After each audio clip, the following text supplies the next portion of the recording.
வத்தலை அருகே கருவில் இருக்கும் குழந்தையின் பாலினத்தை சட்டவிரோதமாக கண்டறிந்து பணம் பறித்த தம்பதி உட்பட 5 பேர் கைது செய்யப்பட்டுள்ளனர். இது பற்றிய மேலும் விவரங்களை எமது செய்தியாளர் செங்குட்டுவன் வழங்க கேட்கலாம். வணக்கம் செங்குட்டுவன், இந்த விவகாரத்தின் பின்னணி என, தற்போது இவர்கள் மீது வழக்கு பதிவு ஏதேனும் செய்யப்பட்டிருக்கா? முழு விவரங்கள் என பதிவு பண்ணுங்க. கண்டிப்பாக திருப்பத்தூர் மாவட்டம் கந்திலி அடுத்த பரதேசிப்பட்டி என்கின்ற கிராமத்துல சட்டவிரோதமா பெண்களின் கருவில் இருக்கும் குழந்தை ஆணா பெண்ணா என கண்டறிந்து பணம் பறித்து வருவதாக திருப்பத்தூர் மற்றும் ஊரக நலப்பணி இணை இயக்குனர் ஞான மீனாட்சிக்கு ஒரு ரகசிய தகவல் கிடைக்குது. இந்த ரகசிய தகவலின் பேரில் ஞான மீனாட்சி என்ன பண்றாங்க, கந்திலி காவல் நிலையத்தில் ஒரு புகார் கொடுக்குறாங்க. புகாரின் பேரில் கந்திலி காவல் நிலையம் மற்றும் ஞான மீனாட்சி இருவரும் அந்த பகுதியில் தனிப்படை வைத்து தேடி வராங்க. அந்த நிலையில கந்திலி வழியாக ஒரு ஆட்டோவில் 8 பெண்கள் ஆட்டோவில் திடீர்னு இறங்குறாங்க.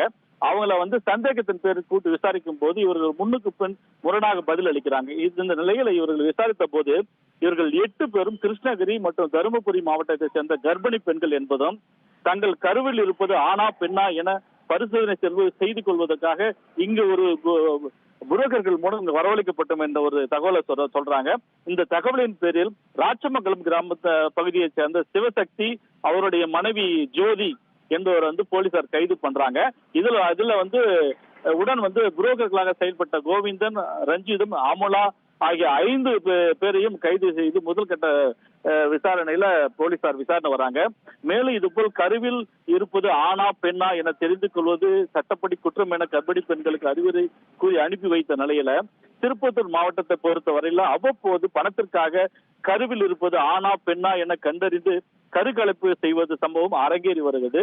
இந்த நிலையில இவர் கைது செய்து மறுபடியும் வெளியில இந்த பணியினை தொடர்ந்து செய்து சட்டவிரோத பணியை தொடர்ந்து செய்து வருவது திருப்பத்தூர் மக்களிடையே அதிருப்தி ஏற்படுத்தியிருக்கு. இதே உயர் அதிகாரிகளான மாவட்ட ஆட்சித்தலைவர் மற்றும் உயர் அதிகாரிகள் தலையிட்டு திருப்பத்தூர் மாவட்ட பகுதிகளில் இது போல கருக்கலைப்பு செய்வதை தடுத்தால் நன்றாக இருக்கும் என்பது இந்த பொதுமக்களின் பெரும் எதிர்பார்ப்பாக உள்ளது. விவரங்களுக்கு நன்றி செங்குட்டுவன்.